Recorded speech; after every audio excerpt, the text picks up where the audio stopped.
عزت ذلت میرے اللہ کو لے۔ السلام علیکم دوستوں، برخوردارو انفرادی طور پر ہم سے صحیح رکھیں۔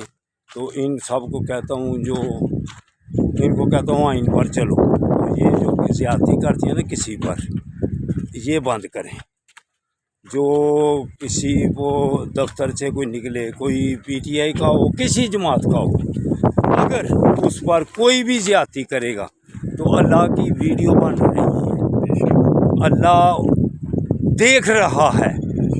تو اگر کسی رؤوف حسن کے ساتھ اگر ایسے کی ہے، جنہوں نے بھی کی ہے، اللہ کے ہاں ویڈیو بن گئی ہے، تو پھر اس کا اثر جو ہوگا وہ خود بھی وہ دیکھیں گے، ان کے آباء و اجداد بھی دیکھیں گے۔ ایک جان کو شہید کرنا، ایک جان لینی، پوری انسانیت کا قتل ہے۔ تو یہ تو وہ شارہ کاٹنے والی بات تھی، اس کو تو بیچارے کو منہ پر لگی ہے۔ یہ تو شارہ کے بالکل قریب انہوں نے وار کیا ہے، تو کیسے بھی انہوں نے چھپ کے کیا ہے، وہی نہیں مانتا وہ ہاں جی، حساب تو ہونا ہے۔ یہ خسرے بن کے اگر کیا ہے تو واقعی اللہ نے آپ کو پہلے ہی خسرا بنا دیا۔ کیسی ہے کسی کو وہ خود ہی آپ خسرا بن گئی ہے، کو جو کر رہے ہو تو سمجھو کہ آپ اپنے طور پر خسرے ہی ہیں۔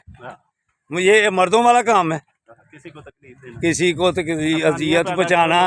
ہاں، جو رام سے پرسکون زندگی گزار رہے ہیں، کسی کو چھیڑنے سے بھی وہ پیچھے ہیں، تو ان کو ان کی شاہراہ کے نزدیک شاہراہ پہ ہی وار کرنا، یہ واقعی خسروں کا کام ہے۔ تو آپ اپنے آپ ہی خسرے بن گئے ہیں۔ ہاں، یہی اللہ کو یہی پسند ہے کہ آپ خسرے ہی بنے رہیں، لوگوں کے لیے کام کرنے والا ہے۔ تو آپ جو ہے نا اللہ کو عذاب کی دعوت دے رہے ہیں، تو باز آ جاؤ، اللہ کے ہاں ویڈیو بن گئی ہوئی ہے۔ اللہ اکبر، اللہ اکبر۔ اللہ پاک سب کو اور رؤوف صاحب کو بھی تندرستی عطا فرمائے۔ تو جو نجائز کر رہے ہیں وہ عدالتیں اٹھ گئی ہیں، انشاءاللہ تعالی ہماری عدالتیں جب اٹھ جائیں گی تو سب پھر آئین پر چلا جائے گا، پھر پاکستان کی صحت ٹھیک ہوگی اگر آئین پر چلا جائے۔ اللہ حافظ، اللہ حافظ۔